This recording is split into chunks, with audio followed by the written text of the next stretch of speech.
Boa noite, eu sou o Victor Pablo, psiquiatra, e vamos dar continuidade à sequência de eventos na forma de live do Setembro Amarelo, que é a campanha de prevenção ao suicídio. Então, nesse mês, a gente está tendo vários módulos, né, e abordagens, enfoques a respeito desse tema, que é um tema bastante importante, que 90% dos suicídios tem um potencial evitável, né?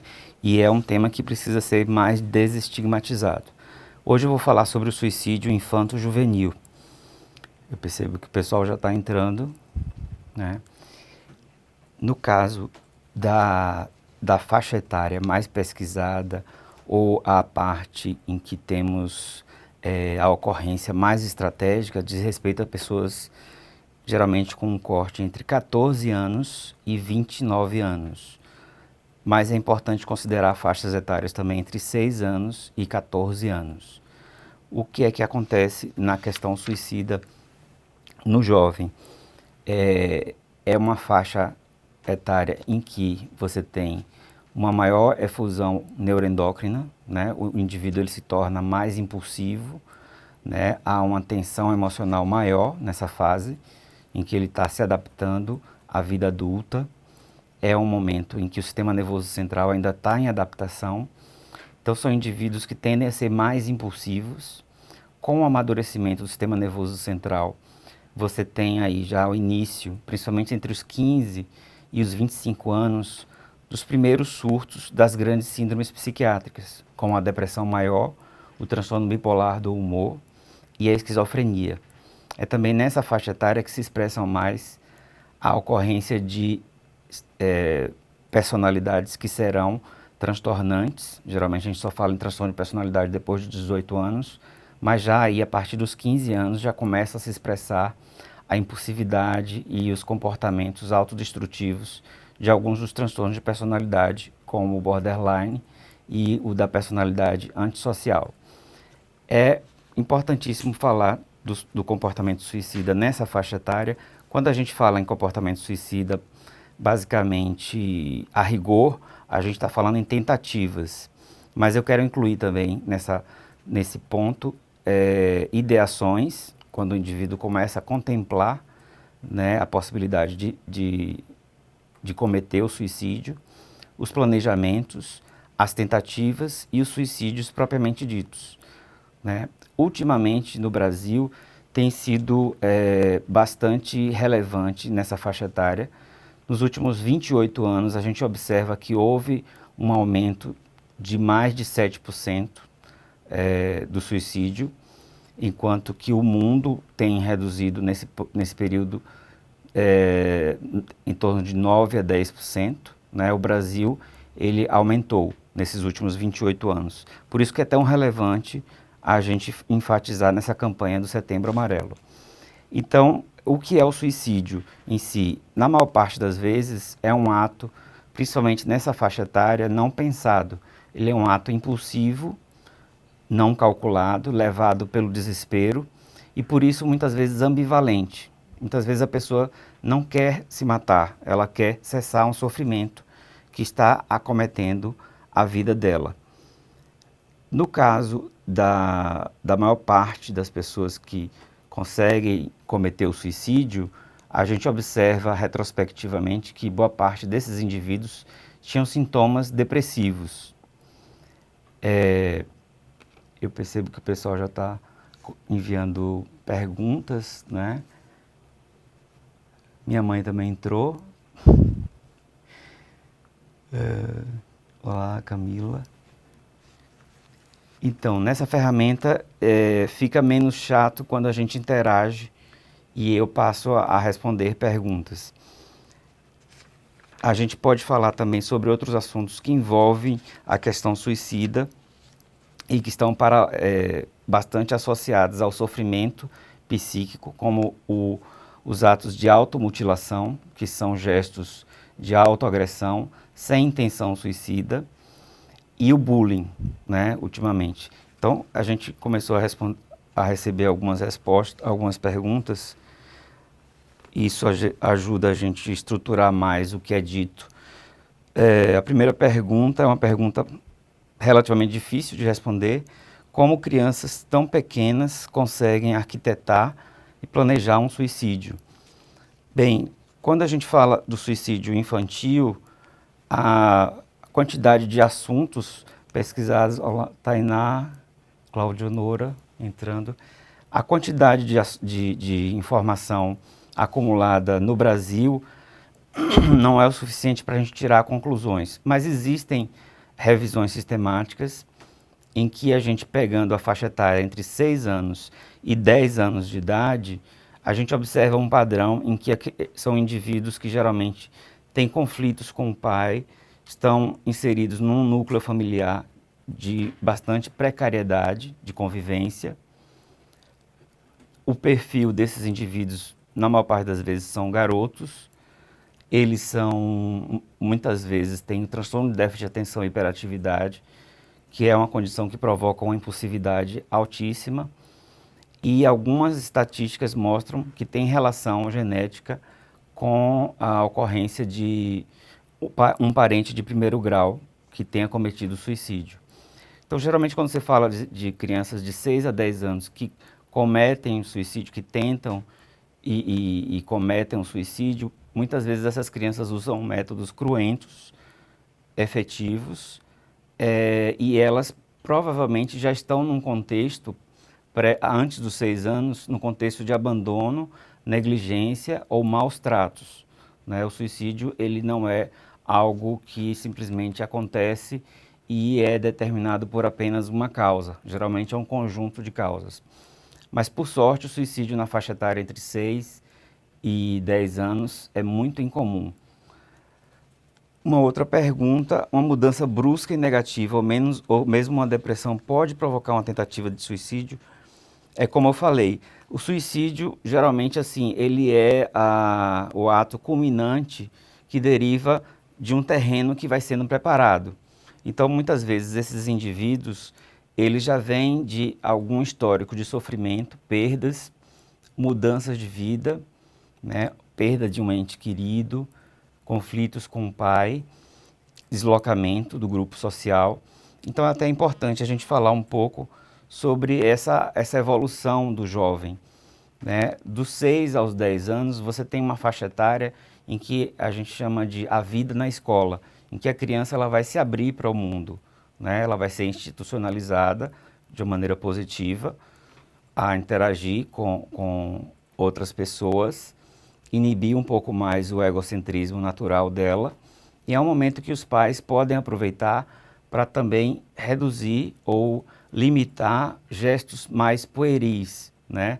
Então, eles chamarem a criança para real, né? Eles formarem uma certa parceria nessa faixa etária entre os 6 e os 10 anos, porque depois dos 11 anos vai ser mais difícil. Então, é o momento do pai se apresentar numa postura mais serena, firme, e sempre buscando refletir com a criança o porquê dela estar insatisfeita. E quando ela estiver insatisfeita e sofrendo, que ela fale e que eles reflitam, que às vezes pode ser uma coisa bastante infantil, que pertence a outra faixa etária. Por exemplo, eu vou ter que esperar até o Natal para ganhar a minha boneca.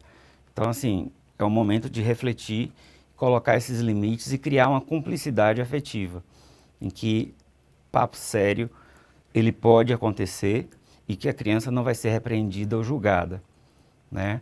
Isso é importante porque depois dos 11 anos, entre 11 e 14 anos, a gente começa já uma faixa etária bastante crítica, em que o indivíduo ele vai se fechar mais na comunicação com os pais e vai passar a exercer um certo antagonismo. Claro que eu estou generalizando, não é todo jovem que vai fazer isso, mas há uma tendência ao jovem entre 11 e 14 anos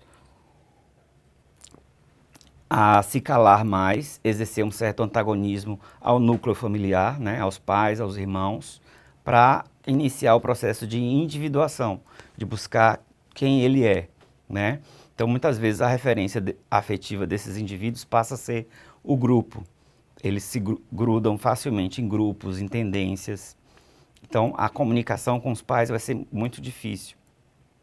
Dos 14 anos em diante, né, se a gente pegar dos 15 aos 21, algumas pesquisas já colocam a adolescência, né, como a doutora Fabiana havia falado, para lá dos 25, 30 anos de idade até, você vai ter um momento que é um momento em que podem acontecer eventos. Nesse caso, o sistema nervoso central da criança, ela está sendo, do jovem, ela está sendo bombardeada, né, porque houve uma ativação do sistema endócrino, dos hormônios. Então, há muita tensão emocional, pressão para socializar, para interagir com o outro, ser admirado, pertencer a um grupo. O que há de pior em um jovem é ele não se sentir pertencente a um grupo, né? Por isso que o jovem com adolescência introspectiva, a gente deve acender uma luz amarela. É um jovem que se isola mais. Nessa faixa etária, o jovem ele está tendo esse bombardeio hormonal, ao mesmo tempo a parte do autocontrole, né, que é uma parte mais final do amadurecimento, não aconteceu, que é o córtex pré-frontal. Então, esse indivíduo vai estar muito predisposto a atos impulsivos. Tentando se ater um pouco às perguntas, depois a gente volta a falar um pouco das fases. Já me sinalizam aqui. Olá, doutora Laura Santiago. Então, o que fazer quando a pessoa... tem uma pergunta de Cássia. Olá, Cássia. Boa noite. Eu fico meio perdido entre o que falar e para cumprimentar o pessoal que está entrando também. Meu filho tem 12 anos, está mudando demais o comportamento. Ele não aceita ser chamado a atenção em certas ocasiões. Ultimamente vem verbalizando que quer ser uma pessoa ruim. O que eu faço? Em certas ocasiões, ultimamente... aí é possível, realmente, ele pode estar sendo enquadrado nessa mudança que eu falei, né, do antagonismo, em que o indivíduo já começa a buscar uma individuação, mas é importante que a gente cite também uma das coisas que tem acontecido ultimamente, que as crianças, ao que parece, mais de 60% dos jovens e das crianças, nessa fase da pandemia, de mais de 5 meses de isolamento, confinamento, em que a criança não está conseguindo interagir e ela não está circulando numa instituição que dá um certo limite e motiva ela a fazer as coisas, a maior parte dessas crianças, elas estão com sintomas de ansiedade, estresse e depressão. Não necessariamente estão deprimidas. Você pode ter o sintoma sem estar francamente adoecido, né? Então elas estão numa condição de maior impaciência. Isso pode também estar potencializando o comportamento do seu filho, né? Eu vi num artigo falando de balada roubada, embora 12 anos já ainda não está preparado para ir para balada. Continuando, qual o papel da escola nesse assunto? Como abordar o tema? É importante falar sobre uma questão que os pais hoje em dia eles estão mais ocupados e eles tendem a se sentir culpados por não dar tanta atenção aos filhos. Então muitas vezes eles costumam terceirizar ou compensar com um presente. E assim, o papel da escola, a escola deve ser um lugar de concórdia, de parceria. Há uma tendência muitas vezes a haver um embate. Por exemplo, quando uma pedagoga ou uma psicopedagoga identifica uma alteração do comportamento da criança e sinaliza para os pais, muitas vezes esses pais eles estão mais estressados, estão se sentindo culpados, reagem com comportamento de negação, culpabilizando a escola e não conseguem assimilar essa sinalização que é tão importante dos pedagogos e psicopedagogos, né?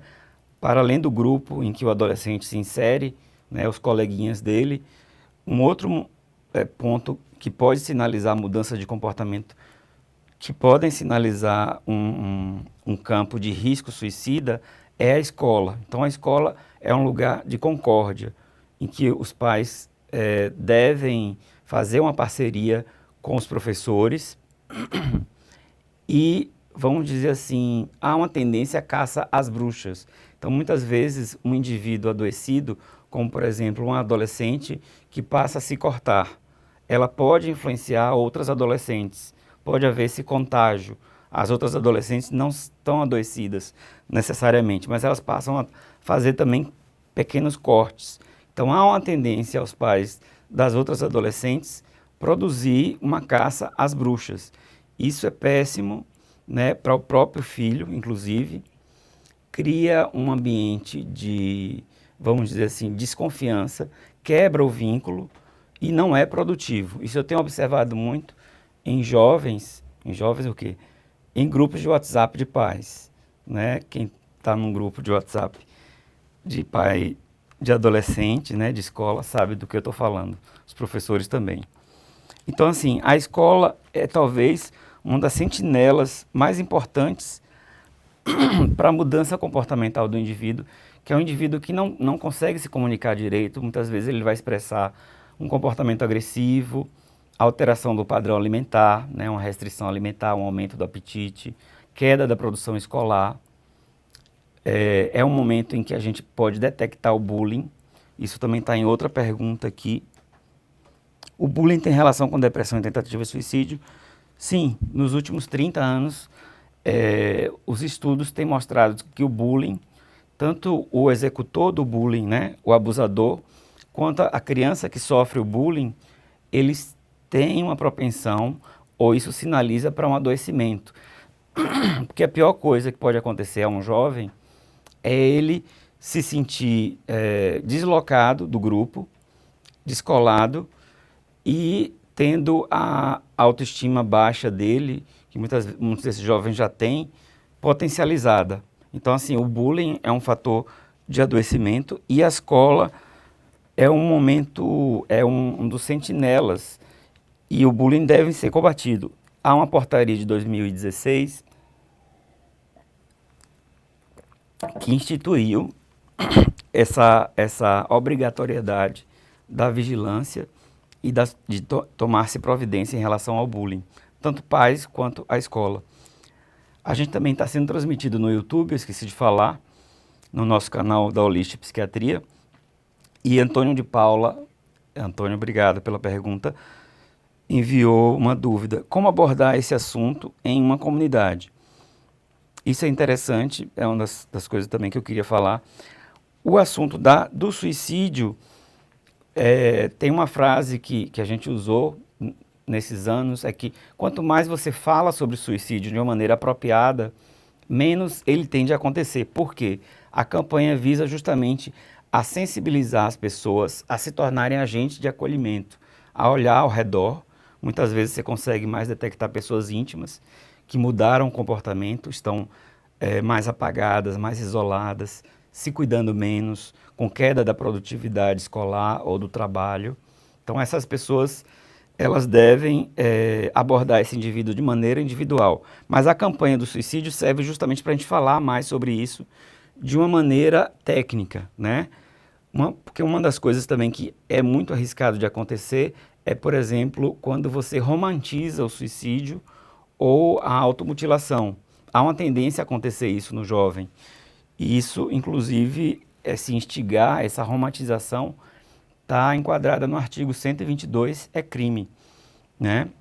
Então, a maneira de lidar com a comunidade é você fazer esse diálogo, principalmente os agentes que lidam mais com o adoecimento mental, porque 90% das pessoas que cometem suicídio ou tentam, elas têm um adoecimento mental, 80% delas têm algum sintoma depressivo, não necessariamente depressão, né? Então, isso é importante. No caso da faixa etária, que a gente pega mais jovem, 18 anos para baixo, não é produtivo que a gente faça explanações, tipo uma aula sobre depressão ou principalmente sobre suicídio, porque isso pode criar algum tipo de inspiração, algum tipo de contágio. Então, quando você identifica jovens se cortando numa escola, né, o ideal é que você aborde cada um individualmente, né? Até para você desarmar um pouco essa bomba, porque pode estar havendo, eles tendem a se fechar e eles tendem a entrar em jogos e pactos que são perigosos. Então, respondendo a sua pergunta, Antônio de Paula, desde 2014 a gente está fazendo essa campanha de prevenção ao suicídio para estimular as pessoas a se sensibilizarem. Porque uma das coisas que acontece no Brasil, muitas vezes, é a negligência do cuidado do outro. Então, é uma certa cultura nossa a, vamos dizer assim, ser pelos nossos, né? E muitas vezes a gente não tem essa cultura de cuidar do outro, de ter uma sensibilidade de acolher o outro. E por isso que a gente precisa instigar mais isso. Essa campanha também visa a que a pessoa que tenha o pensamento suicida, que é muito comum, né? 1/6 das pessoas durante a vida vai pelo menos ter uma ideação de suicídio, que ela se sinta à vontade para procurar alguém de sua confiança que não vai julgar ela, né, sobre o sentimento suicida dela e vai muitas vezes ajudar a conduzir, porque a pessoa que está com pensamento ou planejamento suicida, ela está num nível de adoecimento que ela não está em condições às vezes de pedir ajuda. Então ela depende muito da iniciativa do outro, né, para conduzir. Claro que quem acolhe é muito pesado.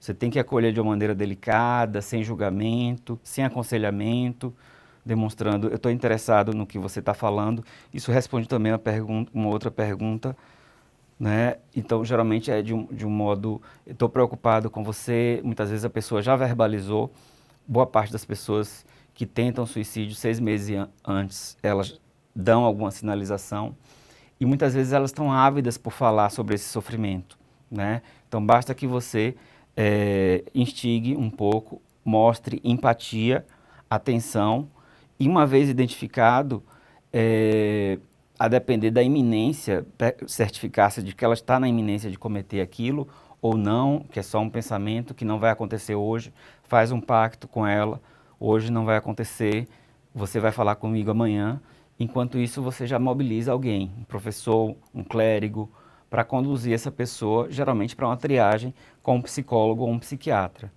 tá? Porque realmente é muito pesado para a pessoa assumir essa responsabilidade. Forma esse pacto de só por hoje, né? Amanhã eu vou falar contigo e busca uma condução. Deixa eu me debruçar sobre mais perguntas, que a coisa fica mais rica. O suicídio infanto-juvenil é comum? Sim, é bastante comum.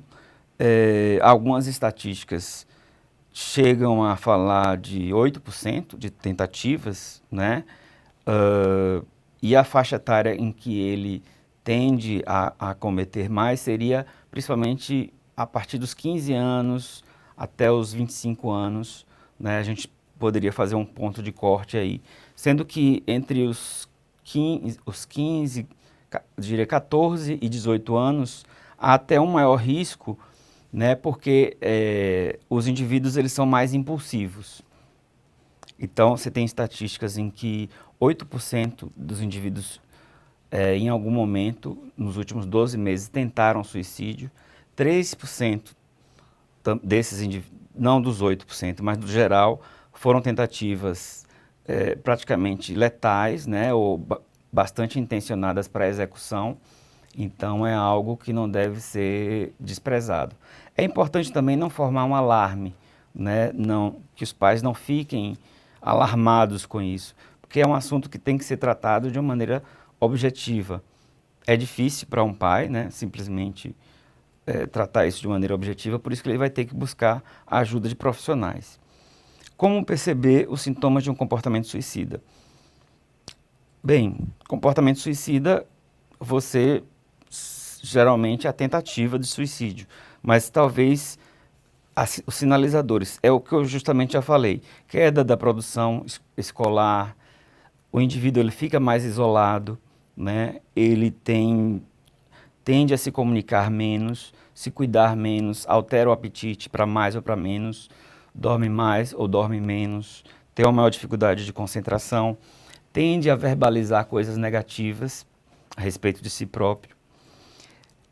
No caso da automutilação, é interessante falar da automutilação, que ela não tem uma raiz muito ligada ao suicídio, mas assim, são comportamentos, se a gente pegar a automutilação e as tentativas de suicídio, nos últimos, de 2011 para 2018, há um aumento de 5 vezes nessa faixa etária, de 14 a 20 anos. Então, assim, é algo que tem acontecido. No caso da automutilação, é quando o jovem busca a automutilação por outros motivos que não a tentativa de suicídio. Entre eles, sentimentos de vazio, e daí eu falo um pouco por que tem aumentado. É importante que a gente fale de que, ultimamente, né, principalmente nas primeiras 2 décadas desse milênio, tem havido uma mudança na, no estilo de vida das pessoas, principalmente nos grandes centros urbanos, que pode justificar esse aumento nas taxas de automutilação e de suicídio. Então, os jovens, eles têm tido menos perspectiva de trabalho, está havendo a mudança da matriz de produção de riquezas para o meio digital. Isso envolve mais jogo de cintura, mais criatividade. Então, os jovens têm encontrado menos perspectiva de conseguir um emprego e uma estabilidade. Tem havido uma maior pressão nesses jovens, tanto por si próprios, né? Existem indivíduos que têm uma autocobrança muito grande, são perfeccionistas, então eles se cobram muito ou são cobrados para uma performance escolar exemplar. Tem existido também uma pressão para modelos de vida que são espelhados na web, né, como modelos ideais, e se você não tem isso, você, vamos dizer assim, está fora do jogo. Isso é mais uma coisa fatal, porque tira o indivíduo, ou ele se sente deslocado do grupo, ou do que é idealizado na web. Então isso favorece ainda mais que ele perca um pouco a esperança e o sentido do existir. O esvaziamento de ideais de mundo, né? Eu costumo falar muito que a gente está numa era de micro-utopias, né? As grandes utopias, ela está meio em baixa, há uma crise moral, né, no Ocidente, então tem havido um certo esvaziamento de para onde vamos e qual o sentido da vida, vamos dizer assim, né? Há uma redução da... Há um adestramento das subjetividades para que os indivíduos se tornem consumistas também, e o indivíduo tem tido menos sensação de pertencimento àquela cultura. Há uma pergunta de Gabi Guima. Márcia entrou. Saudades também. Elia. Então, Gabi Guima pergunta: no caso de um bipolar, é mais comum na fase de depressão ou euforia? Tem essa estatística? No caso do bipolar, a questão, há uma maior propensão a você ter um aumento do suicídio, um maior risco de suicídio nos estados mistos, que é um estado em que você tem sintomas depressivos e sintomas de euforia, né? Então, soma muitas vezes ideias, basicamente uma cognição de pessimismo, desesperança, desvalor, com a impulsividade da euforia. Então, os estados mistos são os mais perigosos. Geralmente, você chega num estado misto, muitas vezes em bipolares que não são tratados. Mas o transtorno bipolar é uma das patologias que tem maior risco de suicídio. Se a gente pudesse citar 5, seria o abuso de álcool, a depressão maior, a esquizofrenia, o transtorno de personalidade borderline, basicamente, e o transtorno bipolar de humor. É importante também a gente falar dessa questão de por que o jovem tem aumentado mais os índices de suicídio, 5 vezes mais nos últimos 8 anos, porque, assim, nesse momento da pandemia, há também um aumento do estresse. Então, há uma tendência ao jovem adoecer mais e a evadir-se da escola, que seria bastante deletério. Uma das coisas também que é importante citar, principalmente sobre a questão que alguém perguntou, como vencer a ansiedade. Existe na faixa etária dos 6 aos 10 anos uma condição que não é incomum, que seria a fobia social, que é um tipo de timidez patológica. Então é interessante que os pais observem as crianças na idade de ir à escola, né, dos 6 aos 10 anos, como eles interagem com os coleguinhas. Geralmente indivíduos que têm fobia social ou uma timidez excessiva, eles vão ter uma interação social mais restrita. E esses indivíduos muitas vezes se cobram muito, podem ser perfeccionistas, facilmente afetados pelo bullying, e é importante identificar isso entre 6 e 10 anos, e até porque depois dos 11 anos eles tenderão a ter uma adolescência introspectiva. E o que há de pior para um jovem dos 11 aos 18 é não estar pertencendo a um grupo, é não estar fazendo o ensaio da sociabilização. Lívia, obrigado pelo carinho. Então, o que mais a gente poderia abordar? Deixa eu ver as outras perguntas. A questão dos pais, como eles lidam. Eu gostaria de falar um pouco disso também, porque muitas vezes os pais eles vão ficar alarmados, então é importante que eles peçam ajuda. Às vezes é difícil que você peça ajuda de um coleguinha, né, para conversar com o seu filho, porque um jovem pode não estar preparado para ter esse tipo de conversa com o outro. Mas às vezes esse coleguinha ficou sabendo, é uma pessoa a quem ele fala coisas. Então, se você puder também ser amigo dos amigos do seu filho, isso pode ajudar, mas principalmente se reportar à escola e, na dúvida, realmente levar a criança para uma triagem, a criança ou o jovem para uma triagem com um psicólogo ou um psiquiatra. Porque só o psicólogo e o psiquiatra eles vão conseguir, de uma maneira neutra, acessar aquela criança, criar um vínculo. Porque vai ser muito difícil para os pais, se eles estão com essa suspeita de adoecimento, se manterem, que eles se mantenham mais calmos para poder abordar isso. E qualquer gesto mais intempestivo vai inibir a criança, né?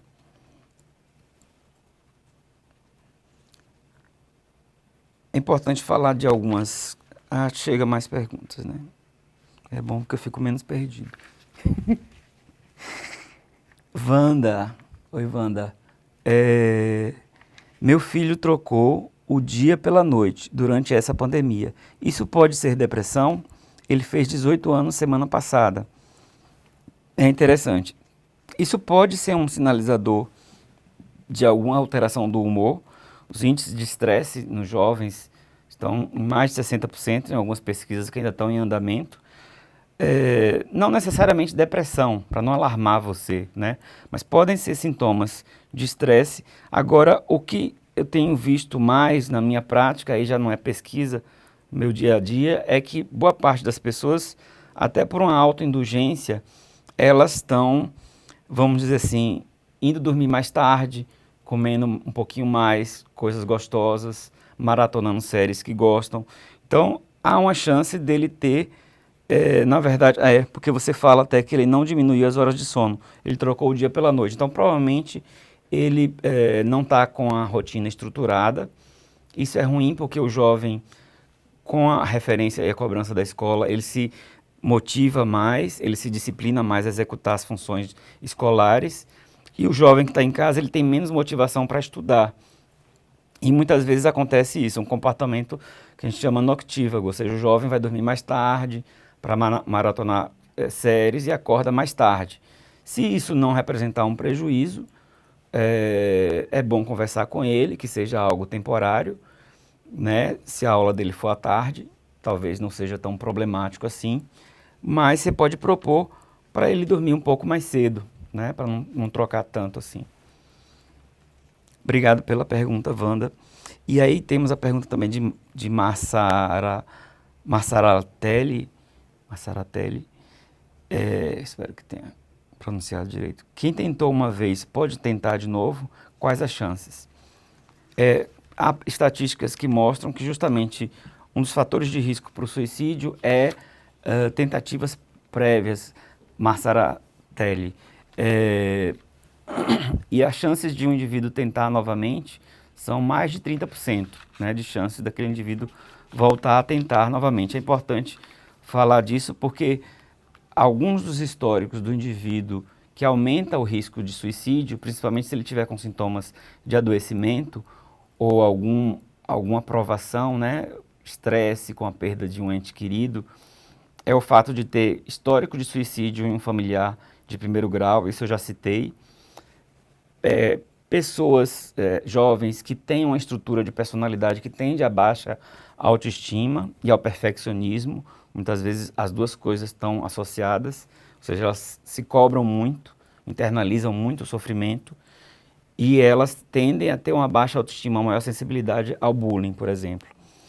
Pessoas jovens, como o que eu falei, que estão submetidos a um contexto de desesperança, de falta de sentido, também isso aumenta o risco de suicídio. O surgimento de algum transtorno mental entre os 15 e 21 anos, que é uma faixa etária que acontece muito, isso aumenta o risco. E tentativas anteriores. 2 pontos são importantes para a gente enfatizar também. Se o indivíduo fecha sintomas para um quadro depressivo sindrômico, né, ou tem um problema com substâncias psicoativas, principalmente o álcool, isso também aumenta a chance de suicídio. É importante alertar vocês que tem aumentado bastante o consumo de álcool em adolescentes do sexo feminino a partir dos 14 anos. Né? Isso estatisticamente está sendo significante.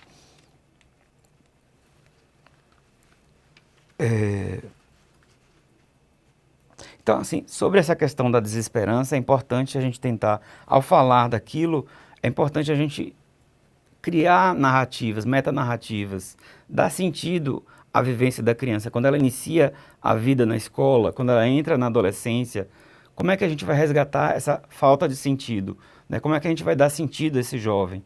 Muitas vezes estimulando a uma atividade artística, né? Melhorando a autoestima dele. Então é importante que a gente também construa um discurso de esperança, que vai dar sentido ao jovem e vai diminuir a chance dele se mutilar ou cometer o suicídio, ou tentar. Suzana Fontoura pergunta: meu filho tem um comportamento excessivo de tomar banho e nessa pandemia piorou. Ele às vezes, em sua maioria, recusa até carinho. Ele tem 14 anos, parece ter nojo das pessoas, das mãos, ele é introvertido.